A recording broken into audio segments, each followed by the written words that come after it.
Tiger. I'm John. Play bass. I'm Dan. I play drums. I'm Jay. I play guitar.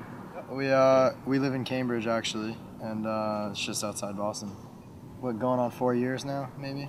We knew each other in high school, me and Jay, and Sean, and then Dan joined up about a year or so into it.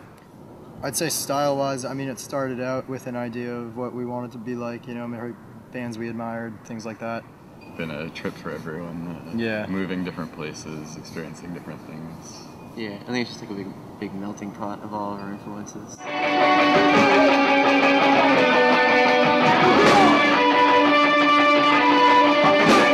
I think over time it's kind of taken new shapes. I mean, it's not really a conscious effort to change everything, but we figure what's the point in doing it if we're just doing the same thing over and over, so we like to change it as much as we can. And you're not gaining and you're not like being but still having, like, you know, a voice that kind of is unified.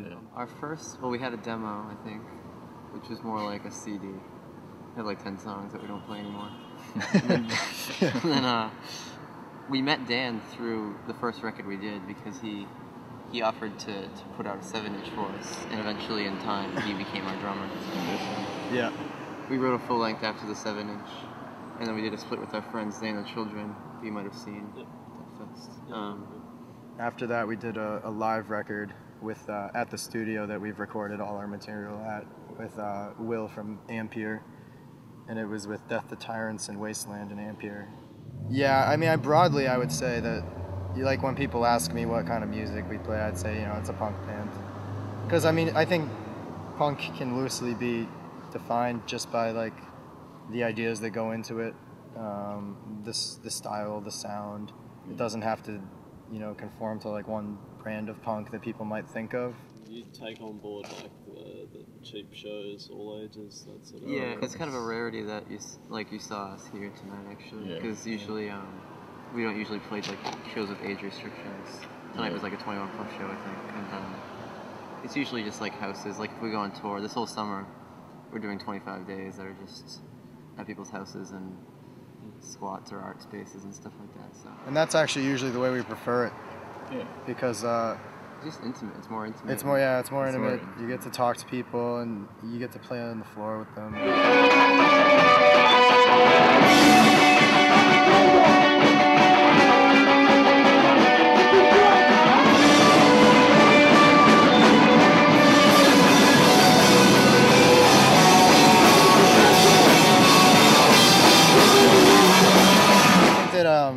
A lot of trends happen in Boston that if you're not really doing at the right time, right place, right time, then you're not really, like, popular so much. Like, it comes in waves. Yeah, it comes in waves. So how many bands would there be in Boston roughly doing kind of right now? indie punk stuff? I mean, probably anywhere from like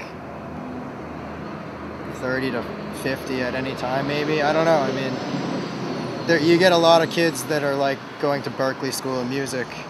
Because, I mean, and that brings a lot of kids in together with just bands that we might not even ever know about or, you know, be involved with.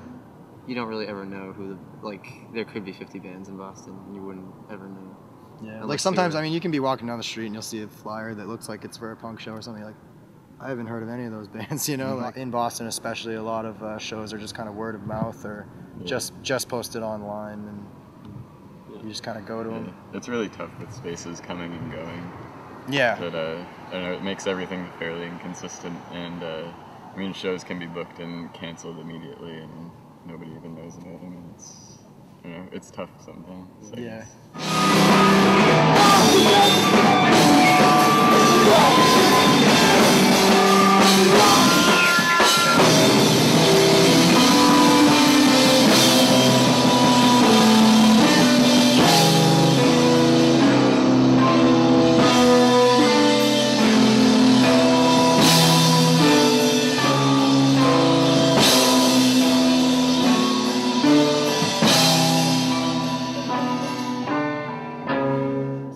Have to like work day jobs and shit. Do you make enough out of music? That's not enough to get to Australia. We all work day jobs. Yeah, we all kind of are going insane. What do you do? I'm a graphic design major at school. I work at a bakery. Nice. What sort of pastries? Yeah, pastries, dessert type things. I used to work with him. I can verify it's a top notch.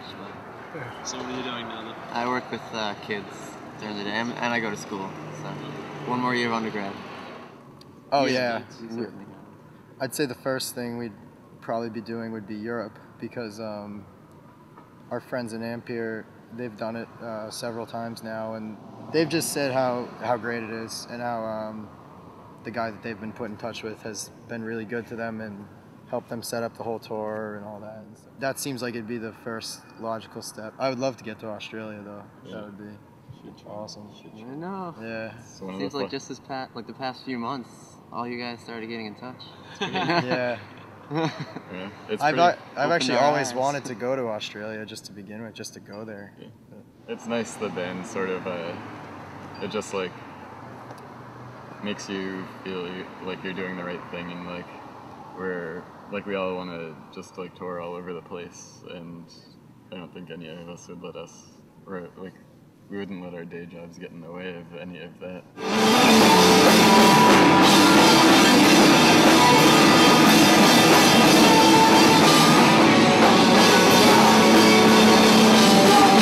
Yeah, I mean, for the most part, it's surprising actually. I think most of our jobs, are actually really good about it. Yeah. I mean, I work with just artists, so they're like all about it, you know. I mean, my boss did the same thing when he was my age, so he's like gung-ho about it, you know. He encourages me to go off and do it. I work with like a whole array of different people, and none of them have really been exposed to this sort of lifestyle, and they're all sort of like impressed and like very supportive of that thing, because they think it, like, I don't know, it's really fun and cool to just like be able to travel and do your own thing. And my boss has told me never to let work get in the way of the band or doing what I want to do. In a way, it's like, when else are we going to get to do this? Or if we have the opportunity to do it, of course we will, you know, because it's the experience. What it all comes down to is it's the experience, you know. Yeah. You'll never forget the years we spent doing this, you know. I'll always cherish it, so.